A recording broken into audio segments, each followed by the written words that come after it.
this matter any further. But at least if the deputy was delegated to be here, we would be able to proceed with our business. You will remember that in the last meeting, we questioned why the deputy is not being delegated to do the work. And the answers were that he's busy with training, and that was not acceptable to us. And today the deputy is also not here. But we also took the view that we don't want to interfere with the running of the office of the public protector. We respect the fact that it's an office that must is independent. It must act without fear or favor, either from us or anybody else. But this is the situation before us. Honorable Breitenbach, Honorable Swart, Honorable Mutapo, Honorable Skosana, Honorable Horn. Thank you, Mr. Chair. I must, at the outset, express my outrage at the fact that there is clearly has been no attempt, even by the Public Protector, to prepare for this meeting. The fact that no delegation or letter about the delegation was sent to this committee makes it very clear that, in all probability, there was never any intention of coming. A delegation isn't something that gets arranged between 5 o'clock yesterday afternoon and this morning. So a proper letter presenting the delegation should have been sent long before 5 o'clock yesterday afternoon. No presentation has been prepared for this meeting, otherwise we would have received it. It's another indication that she had no intention of coming.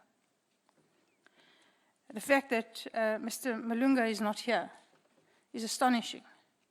The committee made it very clear at the last meeting that the abilities of the deputy were not being used to their optimum by using him for training. There's no reason why the deputy shouldn't be fully involved in the running of that office. And he should have been in a position, if that office was being run even remotely properly, he should have been in a position to step into his shoes immediately and lead a delegation to Parliament today. And I've got absolutely no doubt that he's perfectly competent to do that. This committee has had many interactions with Mr. Malunga. There's no reason to doubt that he's unable to do that job. There's no reason why he couldn't have led the delegation here today and fully dealt with all the issues that we needed to traverse. I note that the letter of the Public Protector says, I'm unable to appear before the committee as proposed in the letter. This is due to a family emergency which I tried in vain to rearrange. Well, I would be fascinated to learn what the nature of a family emergency that can be rearranged is.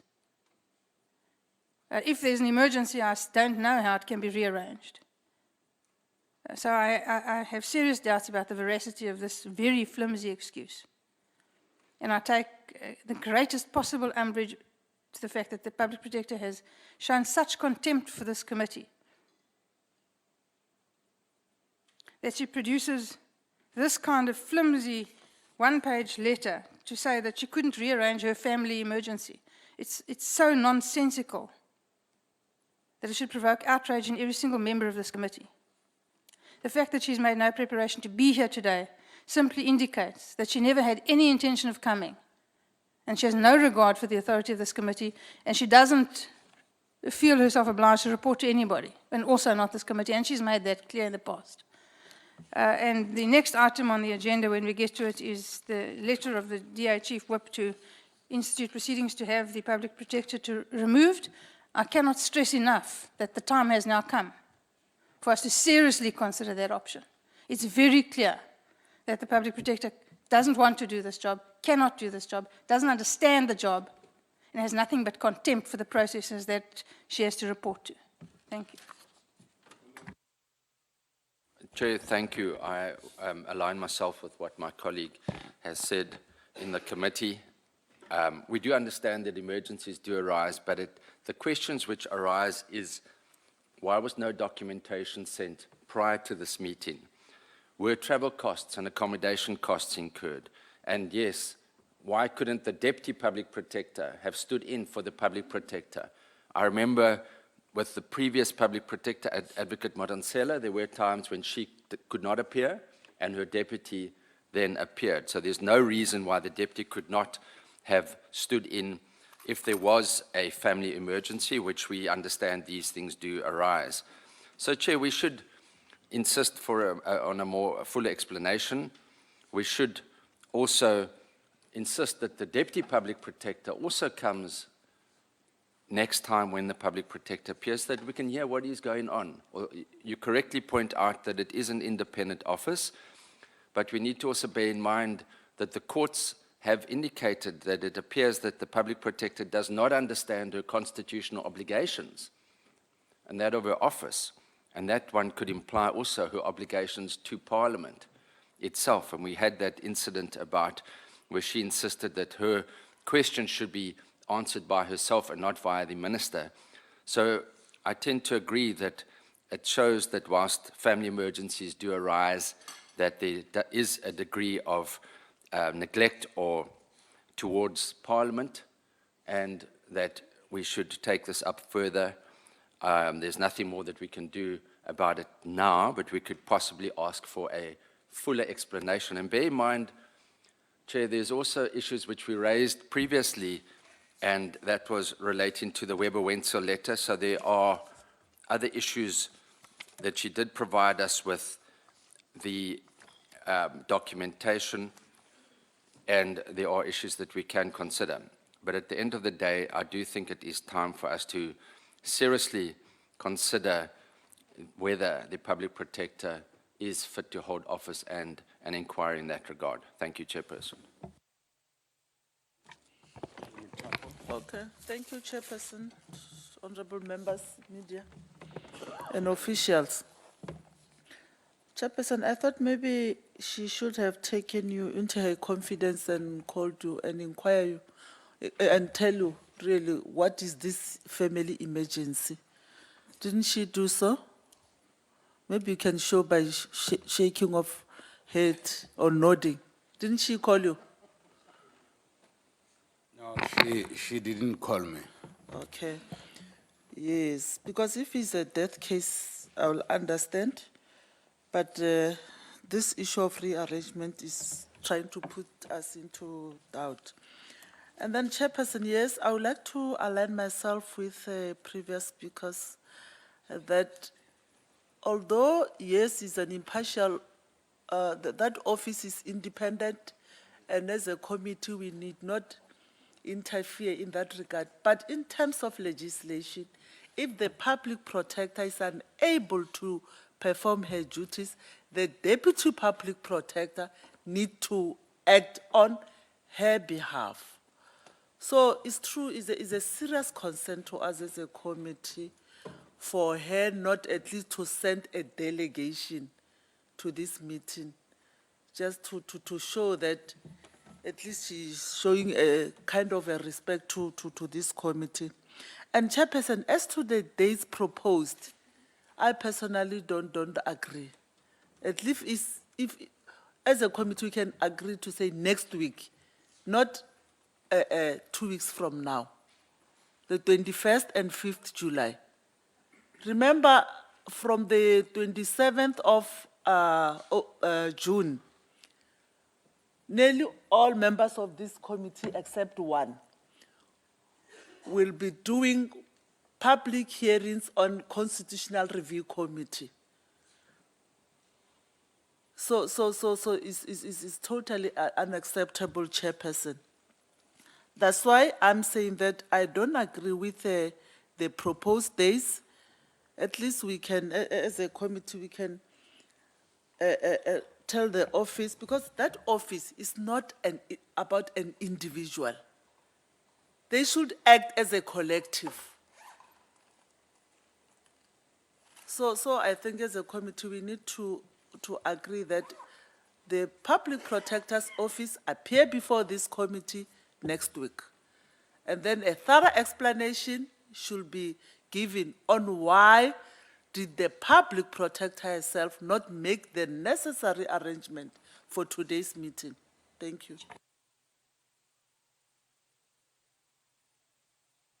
Yeah, thanks, Chair. In addition to what colleagues have already raised, I want to say that we as a committee must not be blinded by the fact that this letter purports to be a request for a postponement. It is in fact not a request for a postponement. It is a de facto letter of informing the committee that the public protector will not be attending. The manner that the public protector went about sending this letter, and as you now have already, when prompted by the Honourable Mutabo, has confirmed that you as the chair has not even received a phone call, which one would expect in the normal course of events, would be the proper thing to call you and say, Chairperson, I have an emergency and therefore I won't be able to attend, and I will confirm by sending a letter even after hours. This is a letter to inform us that I won't be acceding to your request to come and attend.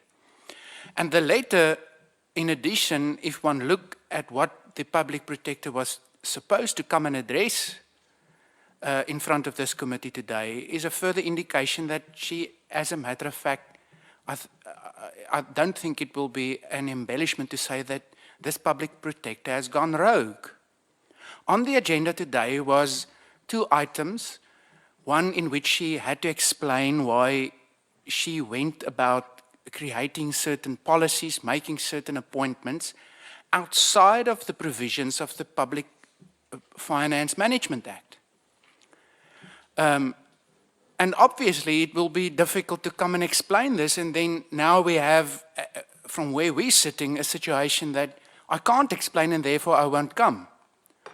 This is now, I mean, following in the footsteps of people like Dudu Myeni, who has given Parliament the runaround for months on end, and gladly yesterday we finally heard that her road has come to an end. So I would suggest that we, as a committee, must express our outrage at the way the public protector went about this, and then move on to the second order of business. Thank you, Chair.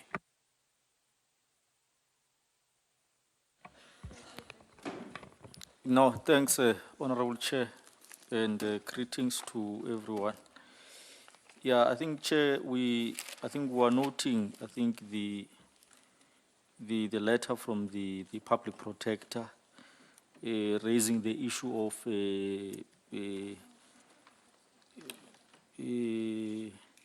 emergency, I think, family commitments.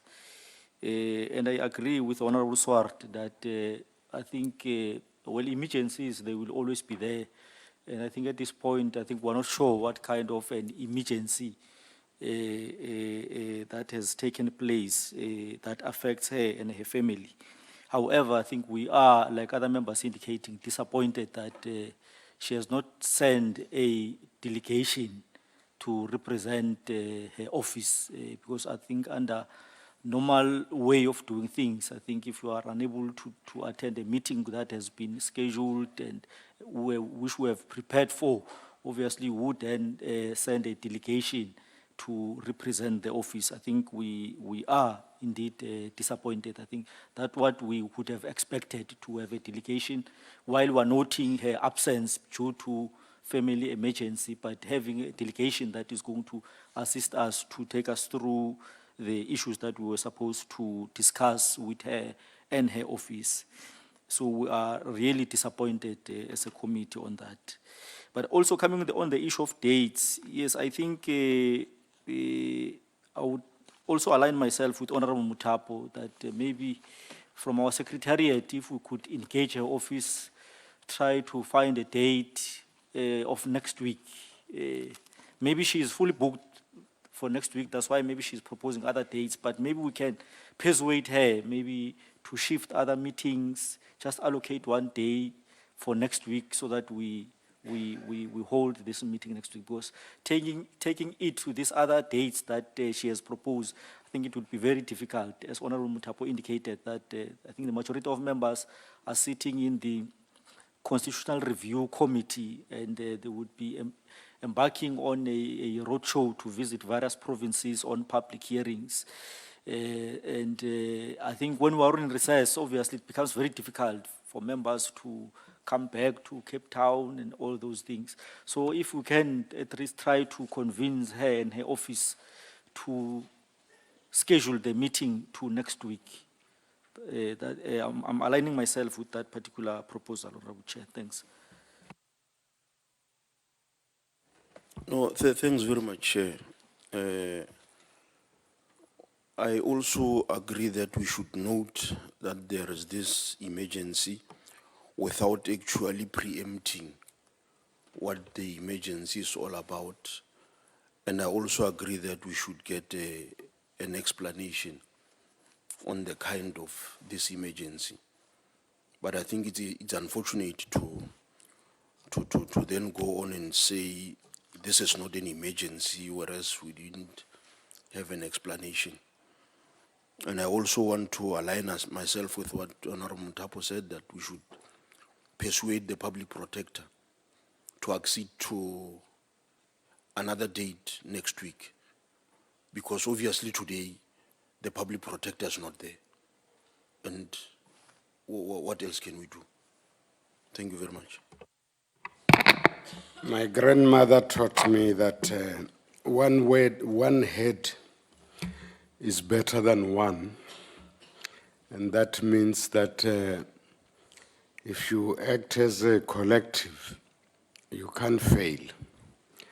We have always said to the heads of Chapter 9 institution, with due respect to their independence and our commitment under the Constitution and the law, that they should work without fear or favor either from us or anybody else. That is better that they work as a collective, so that if the head is not available, that head should delegate their deputies or someone in their office to appear before us or wherever they have to appear.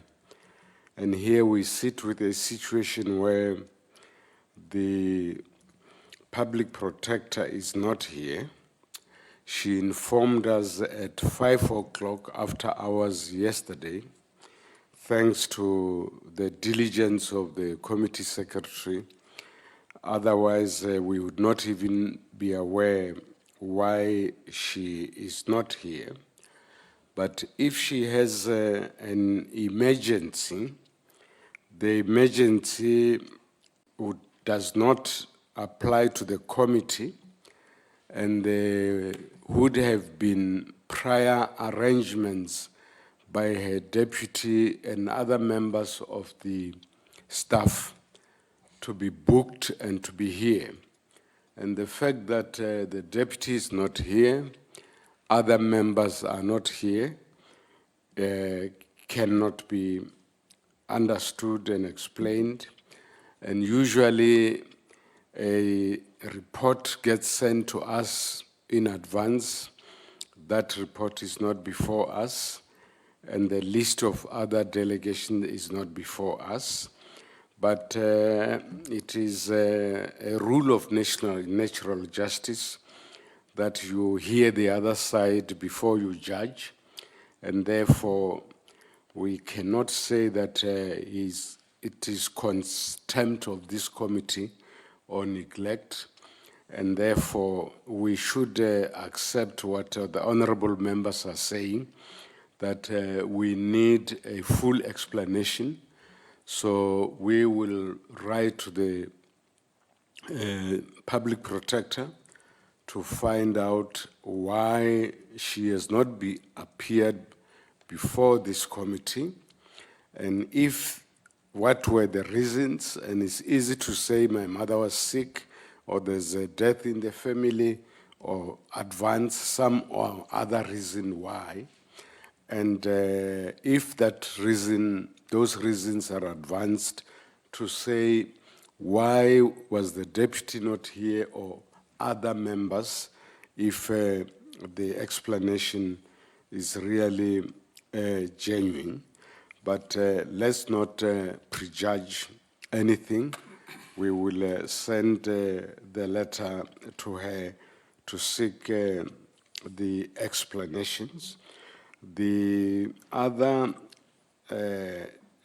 issue is the proposed dates, and I think that it is also public knowledge that Parliament is actually on recess. We are acting outside the hours of that recess because of the members' commitment to their work, which we greatly appreciate.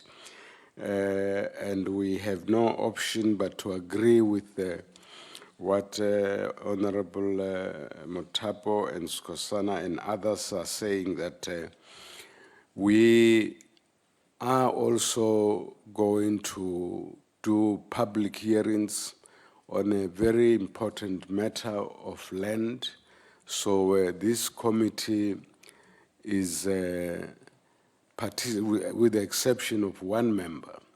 All members are participating in the committee, the Constitutional Review Committee. So we are committed already. We won't be able to accommodate her on the dates that she's proposing. But the committee is reasonable to say that they can accommodate the public protector or next week, and I think we should agree with that view of the committee, that the public protector should appear before us next week, and that the dates that she's proposing are not acceptable, but we also need a full explanation of her absence today. So I think we cannot take the matter further than that. I think the committee has fully stated its position, and I think, in my view, it's a reasonable position. We will stick to that position. And the second matter that we had to deal with it is that the Speaker of the National Assembly referred a matter to this committee, and this matter is whether or not the public protector is fit to hold office, and it is tried law that before you judge, you must hear the other side, and we have to respect the law ourselves, that we cannot make a decision on affecting which may prejudice any person unless we have heard that person, and therefore this committee, in my view, is not competent to deal with that matter. So, honorable members, I think that's where we are. Just hold on. There's a letter here. I think I should circulate that letter before I hear from you. Circulate the letter. From the Speaker, a request to expedite procedures it is titled. Yeah, the letter was sent to members. It says, request to expedite procedures to remove the public protector. mind the word expedite. But I think we should be able to, no, it's not the speaker who says expedite. It is is the chief whip of another party, so I mustn't misrepresent the speaker. What we should say is that this committee is not competent to take this matter further without hearing the person affected. And that is a matter of law. And therefore, we are not competent to deal with the matter because the public protector is not here. So the committee says that she should be invited to appear before us next week, and then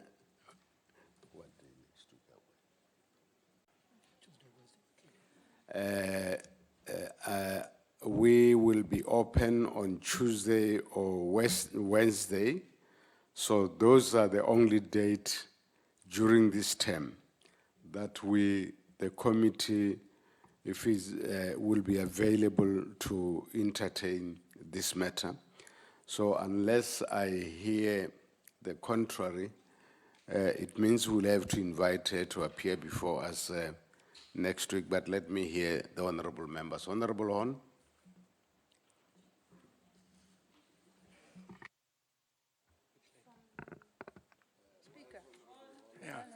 Let me hear Chair, no, I don't necessarily at this stage want to disagree with your approach. I firstly want to find out whether this letter, which has been circulated to us from the speaker, has therefore been forwarded to the public protector in order for her to prepare for such a meeting. That's the one thing. And then secondly, there's another aspect to the proper manner in which this committee should deal with this request, and that is that the complainant should also be allowed to come and substantiate in a verbal manner his request. He has informed me this morning that he has not been made aware of the fact that the committee intended to deal with this matter today. He has also placed me in possession, and I can hand it up, of certain minutes of the National Assembly Programming Committee in which the Speaker gave an undertaking to him that she would take up the matter with you as the chair of the committee to sort out the fact that in the previous request the committee dealt with the request without listening to the complainant. So while I agree with you that the due process should obviously include informing on a preliminary basis the public protector of the reasons reduced to writing by the complainant via the Speaker's office, due process has another aspect, and that is also to listen more fully to the complainant and interrogate him. So I would be interested to hear in what way you have dealt with that and whether you and the Speaker has had that conversation. Before I take other hands, I think that the first issue we have to deal with is whether or not we agree to hold an inquiry. And that is the competence of the committee, which has nothing to do with the complainant. And as soon as the committee says yes, we are holding an inquiry, then we will identify all people that the committee believe must come and testify. So we cannot deal with the complainants one by one, because it's not just on the basis of the letter from the Chief Whip of the DA. There are court judgments which throw some negative lights on the Office of the Public Protector, and all these matters must be looked at in their totality before we decide. So in my view, as the chairperson, it is premature to invite the chief whip of the DA to appear before this committee, and I have decided not to invite him for today, because today I want to hear from the committee and not to any other person, and I stick by that position. Honorable Bredenbach. Thank you, Mr. Chair. First of all, I'd like to inquire, is there a letter from the Speaker that we haven't received? Because we've got a letter addressed to the Speaker from Mr. Steenhuisen. We've got a letter addressed to yourself from myself. But I don't have a letter from the Speaker. So if everyone else has it, then I didn't get it. The letter referred to, referred the letter from your chief whip to me. Well, I'd like to see that letter if it's possible, please. The letter has been circulated. If it hasn't reached you, we are in a position to give the letter to you now. Fine, thank you. Yes, but That's fine, then I'll get it. It's not a problem. yes, That's all I wanted. I say Then, secondly, Mr. Chair, on the issue of whether this committee should hold an inquiry or not, I certainly would urge the members to vote in favor or to agree that, that this committee in fact holds an inquiry. You're well aware that we went this route a couple of months ago, where the committee initially agreed to hold an inquiry, and then at the next sitting of the committee reneged on that agreement, backtracked, and decided not to hold an inquiry, and we're now reaping the fruits of that rather unfortunate flip-flop. I think everybody in the committee is now at idem that that was a mistake. It was pointed out at the time, and I'd like to stress again that was a mistake on this committee's part. The Public Protector has done nothing in the intervening months to redeem herself. She has not covered herself in glory. She's in fact continued to disregard the requirements of her office. She's disregarded the Public Protectors Act. She clearly does not understand her mandate, and she doesn't demonstrate that she does. And it's incumbent on this committee to hold an inquiry now to determine whether or not she's fit and proper to hold office or not. You yourself have said that there have been court judgments against her that are relatively scathing. The public needs to have confidence in the Public Protector. And at this point, they can't. respect, you are putting the horse before the cart. I'm addressing you on a matter that you said you wanted to be addressed on, and I'll continue to do so. The Public Protector has done nothing to cover herself in glory. She's done nothing to inspire confidence in her ability to do her job, and her last appearance at this committee was such an appalling disaster that this committee can hold no other view than it is now incumbent upon us to hold this inquiry, and I would urge that we do. Regarding the request of the Chief Whip of the Democratic Alliance to testify before this committee and put his views, you're the person who today raised the issue that the Public Protector, we can't carry on without the Public Protector, and that she must be here to give her views. So, and now you want to tell the Honourable Horn that he can't raise, that Steenhuisen must come give his views. What makes the Public Protector better than Steenhuisen? Why do you tell him that we can't discuss those issues now when you yourself raised that particular issue with regards to the Public Protector? And then you say you've decided we won't invite Steenhuisen. With the greatest of respect, it's not your decision. This is a committee. And when it suits you, you tell us this committee operates like a committee. And when it doesn't suit you, you make decisions on your own that don't necessarily suit anybody else. And that decision certainly doesn't suit us. The Public Protector is incompetent. She doesn't understand her mandate. It's clear, painfully clear for everybody to see. And this committee must hold an inquiry as to her fitness. Thank you. Honorable Horn. raise your hand. I'm sorry, Honorable Swart. No, Chair, just to get a better understanding, firstly, I think we are competent to deal with the matter. I think you said we are not competent, but maybe you meant not today. We are definitely, I think the Speaker has asked us to deal with the matter. I agree with you as far as the process is concerned. I would suggest that the letter of complaint be referred to the Public Protector, but I also would agree that both parties need to be heard in the matter. That's the ad alteram partem. So, firstly, that's why I don't quite understand what the Public Protector will respond to next week when she comes on this issue, because that will presume then that is an inquiry that we're holding. I would strongly urge that we do have an inquiry. What the outcome is a separate issue. But it is very important, particularly given, as you indicated earlier, the court decisions that have indicated that the Public Protector doesn't understand her constitutional duty, her apparent disregard for her appearance today, where she gave a rather flimsy explanation. She didn't phone you at all. She treated you with disrespect. There is also no indication of travel arrangements having been made, of the Deputy Public Protector coming.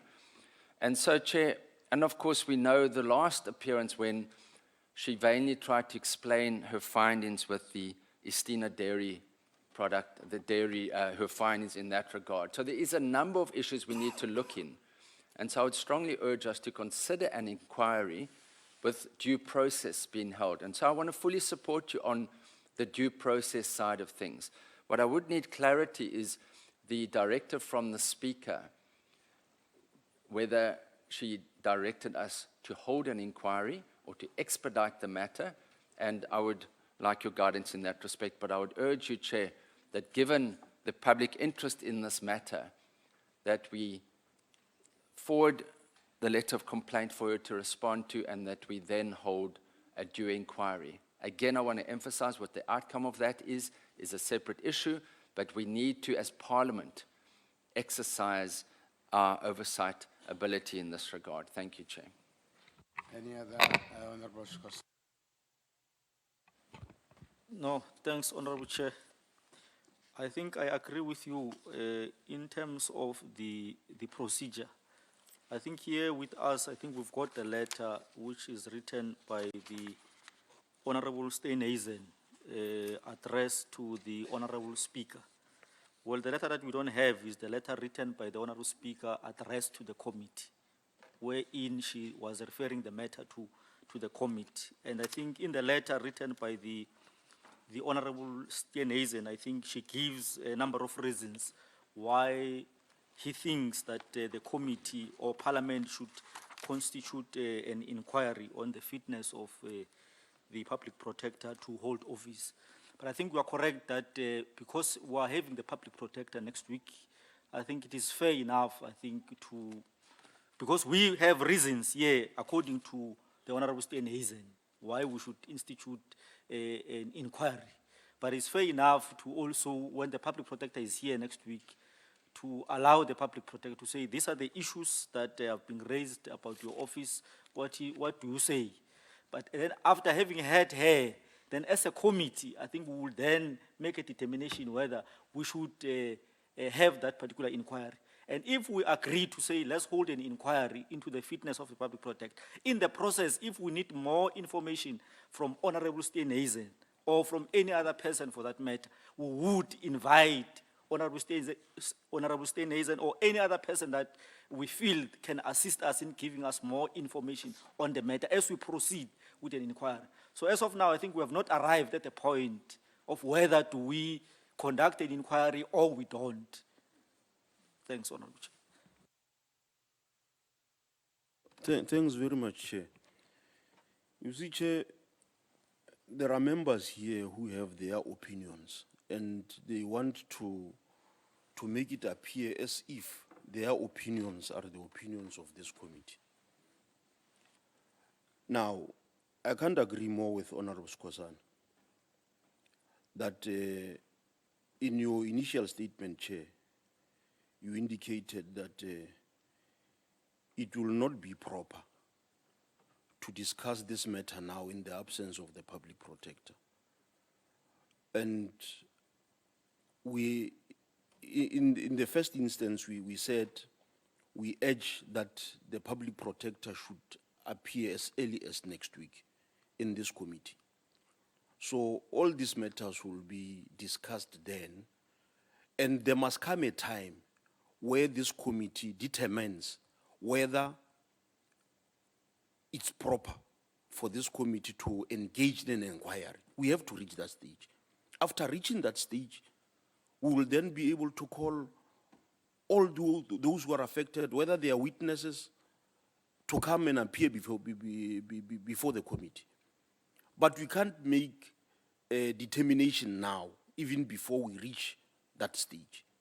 So I'm saying, Chair, let's, as we agreed, that the public protector should appear early next week. I mean, next week. Let's put these matters in abeyance until then. Thank you very much. Honorable members, the Speaker has not ordered us to hold an inquiry, and I don't think she has the authority to order us to make an inquiry. The Speaker has the authority to refer the matter to us, and she has duly referred to the matter to us for consideration. And we are saying that we are bound by the law and the Constitution to hear the public protector before we can make a determination whether or not to hold such an inquiry. So as we sit here today, we are not competent to make such a determination because the public protector is not here. We have not had that. If we were to make that such a determination, we would actually be acting in violation of the Constitution and the law. And I don't think this Committee of Justice can act contrary to the Constitution and the law. And so, Honorable Swart, you are right to say that we are indeed competent, but today we are not competent. So the matter must rest there. But also, if we have to hold an inquiry, it means that we should identify all other interested parties or witnesses that appear before us. The fact that the Chief Whip of the DA wrote a letter to the Speaker, that doesn't make him the sole witness or competent. So we cannot act on the basis of just his person is not representing the other people. We have to involve all other people that have an interest in the matter. But also, as Honorable Mutapo said, we have to respect the program of the committee, the program of this parliament, and if we are not available in terms of the program of this parliament, it means that even if we decide to hold an inquiry, we will have to look into the program of parliament and find a suitable date, and at the moment, we are also not in a position to deal with that matter. And we can't determine the dates for holding an inquiry before there is a determination to hold an inquiry. So I think that we should not be acting, jumping the gun.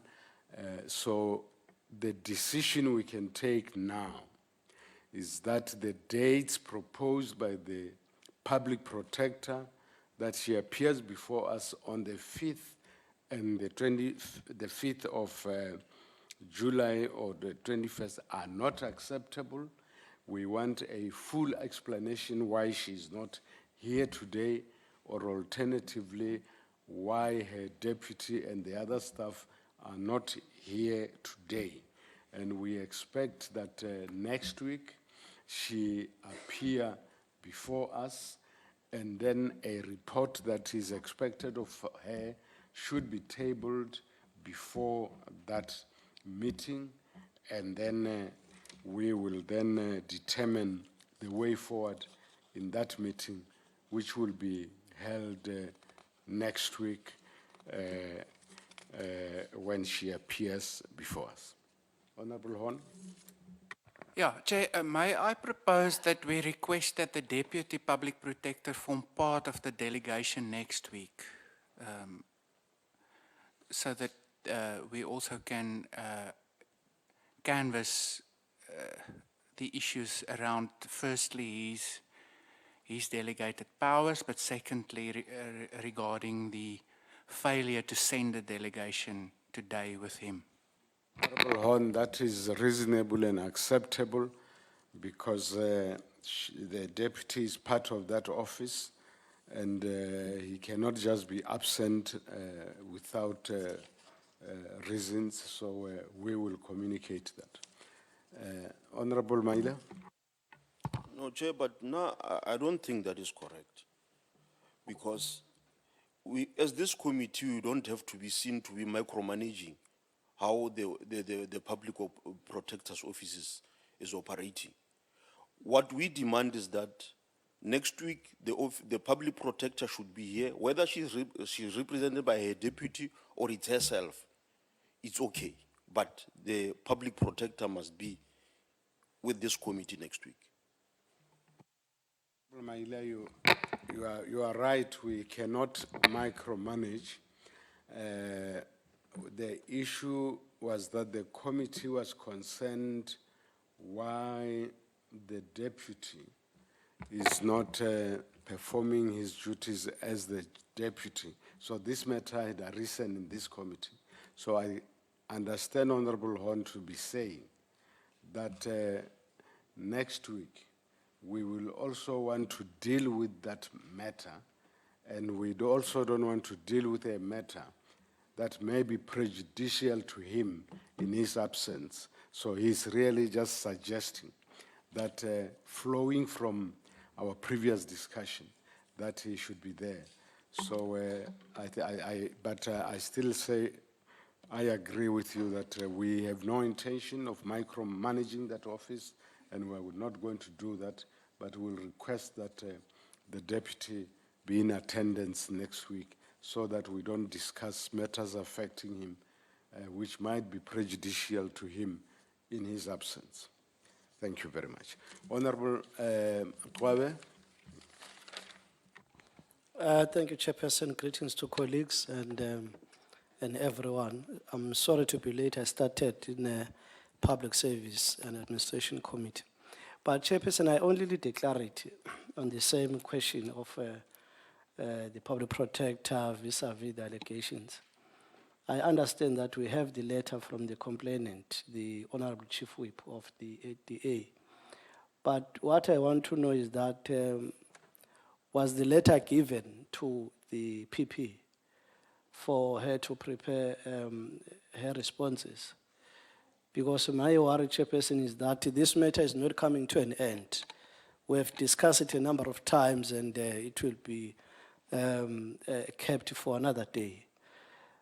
If she doesn't have a letter with the allegations, my worry will be we'll have a public protector here who will again request to be given an opportunity to look at or prepare herself in terms of responses. And then we'll have to adjourn the matter for another day to listen to those responses. So the clarity I wanted is that whether she has been favored with the letter to look at the allegations and start preparing responses that we want to hear as a committee. Thank you. Honorable Mkhwebane, with respect, the letter addressed to me, referred to me by the Speaker, does not require that the public protector respond to the letter. This was the motivation to the Speaker why the matter of holding the inquiry or not should be considered by the committee. So at the moment, there's no inquiry against the public protector. There's only a need for the committee to consider whether or not an inquiry should be held.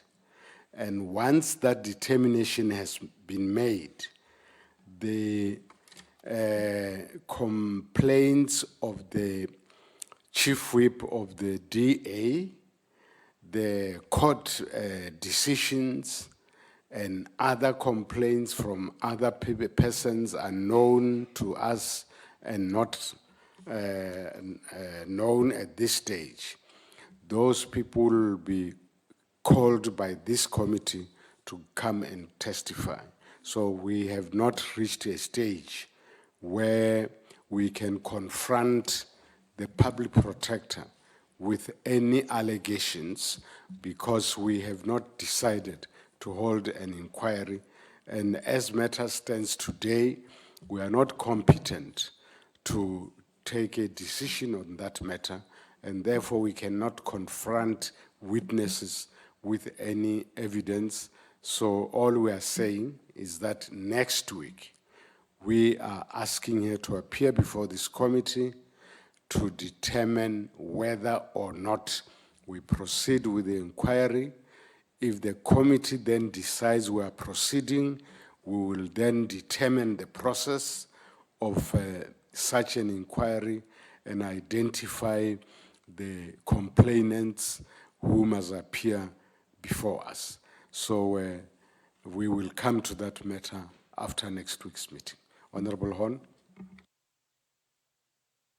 Chair, just for clarity then, I'm trying to understand what the public protector will respond to next week to enable us to take that decision whether an inquiry should be held or not, just so that we are all on the same page.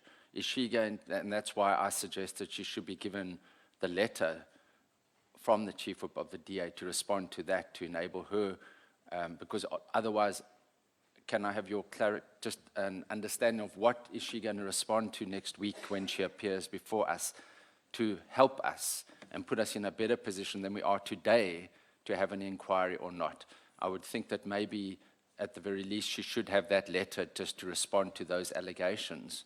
And that is, I just need your guidance in that regard, Chair. Honorable Swart, there are court judgments, and as you correctly said, there's another letter from Weber Wenzel, and there are other observations made by ourselves.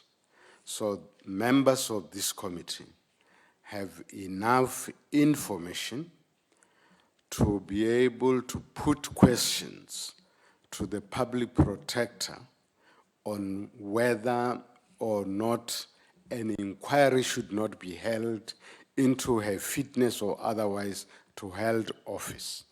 And therefore, it would not, in my view, be proper that we send any letter from any one person to her and ask her to prepare a response as if we have decided to hold an inquiry. So I have rightly or wrongly decided that I'm not going to send this letter to her. I want her to appear before this committee, and members should put questions to her when we deal with the question whether or not we should not hold an inquiry into a fitness or otherwise to hold office. So I will not send the letter to her, and I will respect your decision that she should be here next week, not on the 5th of July or on the not on the 21st of June. So I think, honorable members, we should leave the matter there. Thank you very much.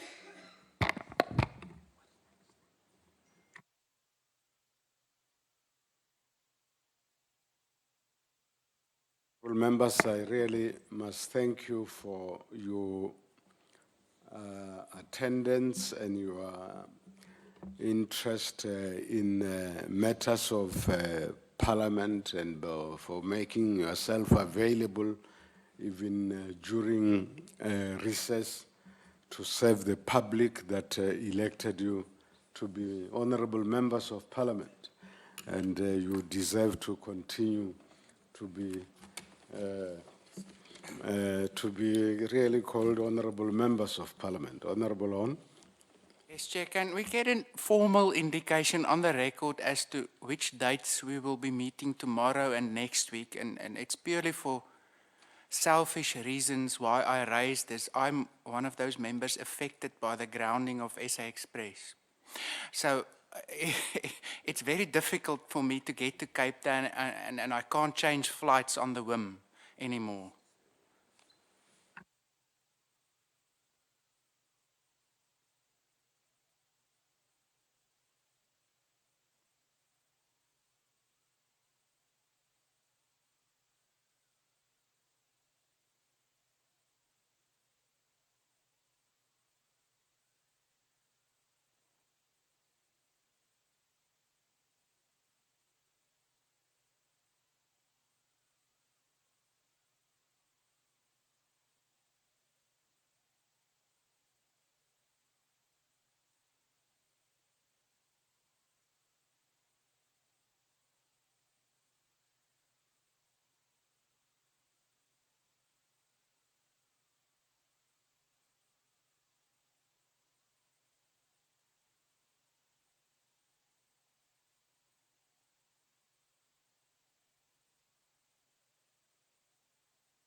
After consultation, we want to propose that on Tuesday, tomorrow, we'll deal with the cyber bill. And then next week, on Tuesday, we receive a delegation from Ghana, and we have much to gain from an interaction with that delegation. And on Wednesday, we meet with the public protector, and also we deal with the traditional courts bill. We have to receive further and final responses from the department. So that will be the program before we rise and attend to other duties. Honorable Hon, can you arrange with your airline to make sure that they bring you to Parliament? Okay, thank you. Honorable.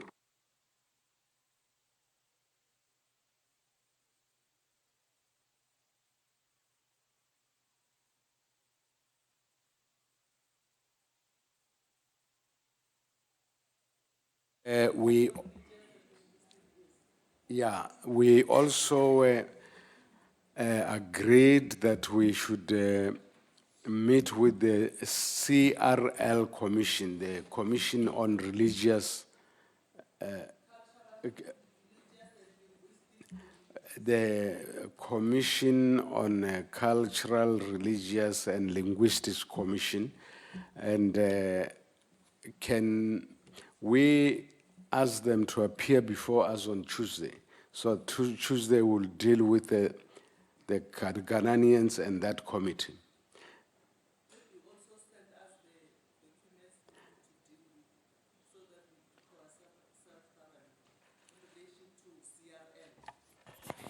Commission on Religious and Linguistic Communities. Yeah, you know, one prominent issue that get raised with regard to that commission is that there has been this matter of commercialization of religion. And I think our constitution says that we recognize the religions, all religions in the country. And there are so-called religions of the book and other religions. If you take the religions, so-called religions of the book, they will say that you pay a certain amount, they call it a tithe. And now when the leaders of those religious institutions go to say their members must pay 10% and they rely on the book, is that commercialization of religion? And if those other religions which are not based on the book, they agree democratically that a certain amount should be paid, is that commercialization? And should we penalize them? And if we have to penalize them, on what basis do we do this? Because we are a constitutional state. And we have to be able to explain our actions to the public, to society. So we need to engage with that commission, which is created by statute, so that if, as Parliament, we have made a wrong law, we should review that law. So it is incumbent on us to defend society against the institutions that we have created ourselves. So I don't know, that is the reason why we need to hear that commission. Honorable Horn and Honorable Maida. Swart, Chair. Chair, sorry, Chair, that matter has already been dealt with by Parliament in another committee. That doesn't mean we don't have to deal with it, but there is a full report before another committee, and they are reporting in that they have appeared before that committee. There's been public hearings on this whole issue, and maybe we should first get a report, or maybe you should just discuss with that chairman of that other committee that under which that CRL commission reports, just like the public protector reports to us, it reports to that committee, and there have been, and maybe before we, because it might be unsure. There's no harm in us, I'm not opposing it. I think the main gravamen of that was about abuses as well that take place by various people that in the name of various religions. So, Chair, I'm just thinking we have got a very busy schedule already. Should we first find out what is already being done before because we could be overlapping with what is being done in another committee. Thank you, Chair. I'm not opposed to it. I'm just saying we need more information, Chair. Maida? Chair, but I'm not on the CRL issue. Deal with the CRL issue. You know, the other issue that we may have to deal with is whether or not that other committee of Parliament is a competent committee to deal with this, because the CRL Commission deals with the Bill of Rights, and that committee deals with the institutions of government.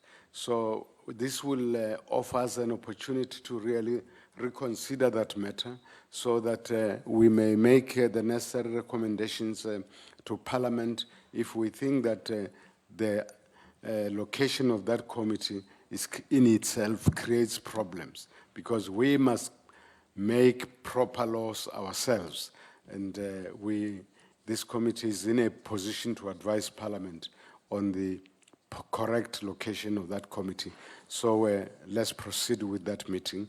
But I agree with you, Honorable Swart, that in the meantime, let's get hold of the report from the other committee, look at it and see if there are no other issues that arise that will require our attention. Honorable Maila? No, thanks very much, Chair. I'm on something. I wanted the committee program to also take heed of the fact that we have pending legislation before us. I mean, you have the issue of the traditional court bill, the cyber crimes, the hate crimes, the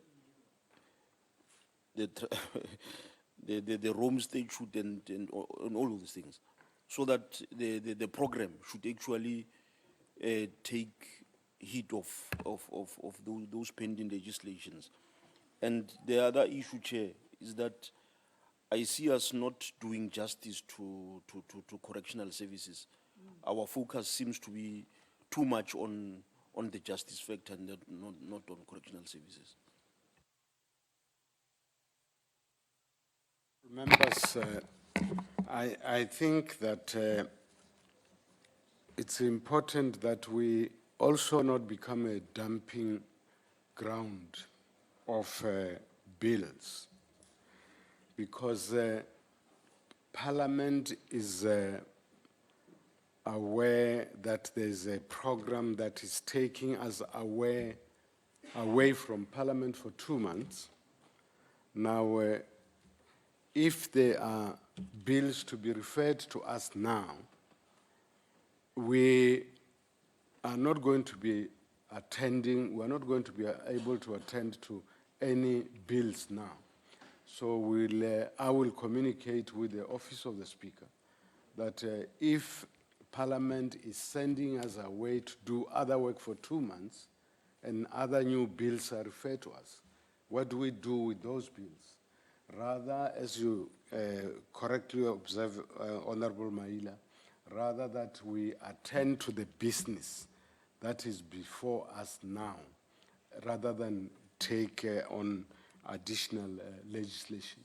But also, as you correctly pointed out, we are a committee of Justice and Correctional Services, and my office is inundated with the complaints from correctional centers, and which requires us to visit, do oversight work, and we are not able to do oversight work because we are inundated with bills. So we need to sit as a committee and construct our program in such a way that we do justice to both the justice and constitutional development matters and also correctional services matters.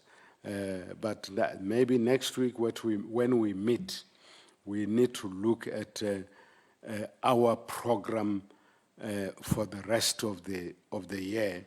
And before that, I think that we should not have bills dumped on us regardless of the program of Parliament.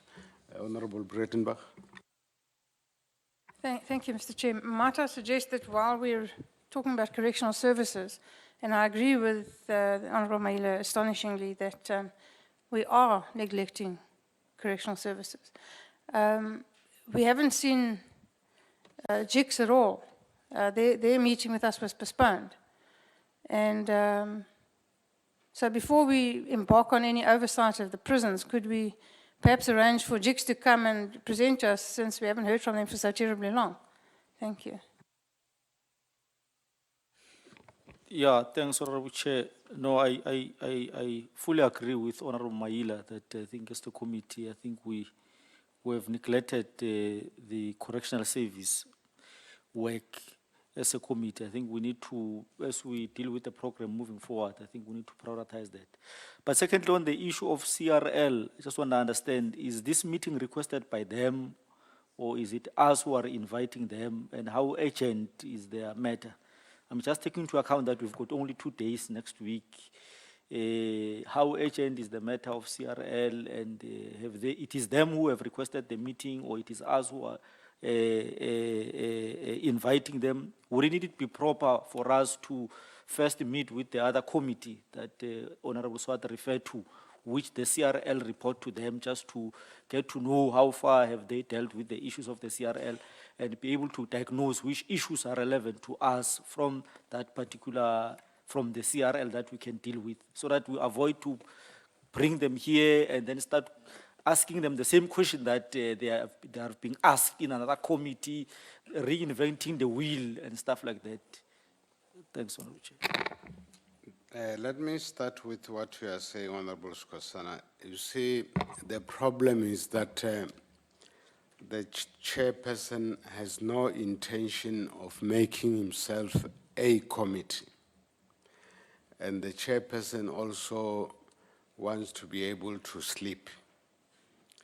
That because the committee deals with religious rights, and there are thousands of religious people, my phone never stops ringing, and people even threatening violence. And they feel that we have let loose this institution to violate their right to freedom of religion. And we think that we have a responsibility to defend the people of this country. 80% of the people are religious people. Let's meet with these people on the extent to which or not they are respecting the religious rights, and if there has been a violation for one reason or another, agree on how we should, on an approach, so that, you know, there's peace in the country. Let's hear them so that we can explain to the people. That has been my view, but if I'm wrong, I'm prepared to, Honorable Mkhwebane, are you on that matter? You, yeah, Honorable Mkhwebane. Thank you, Chairperson. Chair, I just want to fully agree and support what you are saying on the issue of the CRL. Maybe we should really explain to our colleagues that it's a must that we meet them. Even if they are reporting somewhere, I also have that belief that they should be reporting here. But the important thing is to meet them, hear the report, and see how to feature us if we can assist. Because as the matter stands, it's bad outside. You see, Chair, the issue of religion in this country is now becoming a time bomb as well. The foreign pastors are looting our country in the name of religion. And it's a fact. This is the thing that our society is talking about, and it's becoming a problem. And if we are not really, as this committee, coming in this matter and try to assist or listen to this commission and get the report, yes, we'll get also the information what the other committee has done so far. But the matter is urgent. It can result in a very bad situation, because what is happening is it's a looting of the country in another form. All those waters and oil that has been dumped in the churches, it's another form of really making sure that the money of the country is leaving us and is taken somewhere. And the society have started identifying that. I heard somewhere they bent down these popular white tents, because people started to complain on issues surrounding that. So I'm saying it's not a matter that we should just ignore or not take it with an urgency it deserves. It's got some connotations. It's really becoming a serious matter. We have to defend even 1 cent of this country. Yes, we are the Christian country. We do not discourage people from participating in any form of religion, but when the looting comes, that is where we must come in and defend our people. Thank you. No, Chair, just to contextualize this in the light of our heavy schedule and what other members have said about us not being able to deal with urgent matters. Chair, the COGTA committee has dealt with this issue at length. Parliament, as far as this whole issue of they have a committee report on the CR Rights Commission on regulation of religion and abuse of people's beliefs. That was the report. It was dealt by a committee following public hearings on the 30th of January. They filed a report to Parliament. So what we should do as a first step is to get the report, the ATC report that Parliament would have accepted, that binds us already, and read that report. It makes a lot of good recommendations which deals with a lot of the concerns members have raised, such as strengthening the non-profit organizations, strengthening the Income Tax Act. All these issues are being dealt with. There's a call for a full discussion and organize a national consultative conference to deal with these issues. That has already been dealt with. So now we're going to invite the CRL Commission, and they'll say, but this matter has already been dealt with by another committee. There is a report that Parliament has already accepted. So, Chair, I would suggest that we look at that report and then find whether our concerns, and if people are phoning you, say, yeah, it's dealt with, it's been dealt with. I'm just concerned that they're going to come here and say, but why are we dealing with something that Parliament has already accepted? Honorable Swart, you know,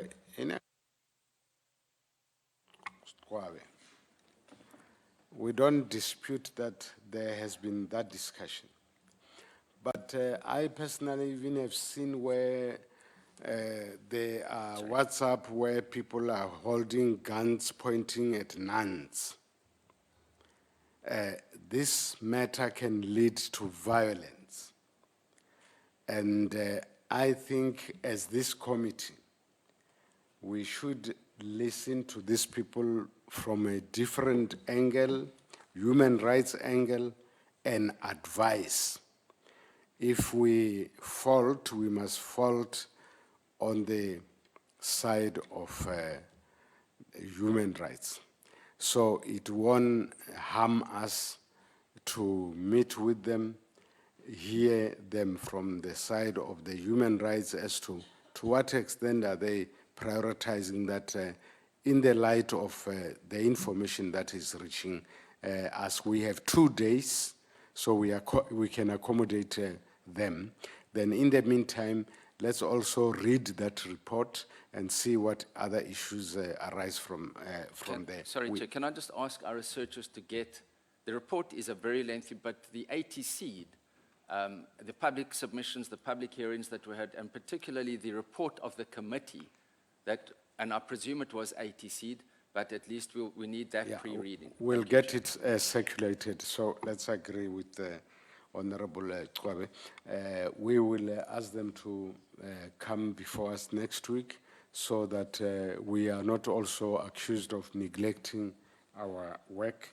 But I don't want to agree with Honorable Breitenbach and Honorable Maila that we are neglecting correctional services. Is the nature of our program that has made it impossible for us to attend to other matters because we get bills dumped on us at short notice. And that's why we say we have to address that issue. Some bills are put before us even during recess. What do you do with bills that come to this committee during recess? And now we're supposed to have gone on recess last week, and I'm hearing that there may be other bills coming again when we have 2 months to be away from Parliament. And then when we come back, we're going to be told that we have not attended to bills. So next week, we will have to look at our program and make sure that whatever the Speaker's office refers to us takes into account the program of Parliament, so that no one is accused of neglecting anything, because we cannot come here and neglect our work. We have to do our work. And then Jigs, the judge, is very much concerned about the operation of his Institute and the situation in prisons, which reinforces what Honorable Maila has raised about correctional services. And I think we should afford Judge van der Westhuizen an opportunity to appear before us next week as well, and then so that we can see how we can assist them. Can we agree that we'll meet with the CRL, we'll meet with JICS, and then we'll meet with the public protector? And that takes, and the CRL Commission. And that brings us to the end of this meeting, and thank you for your compassionate service to the people of the Republic of South Africa. Have a good day.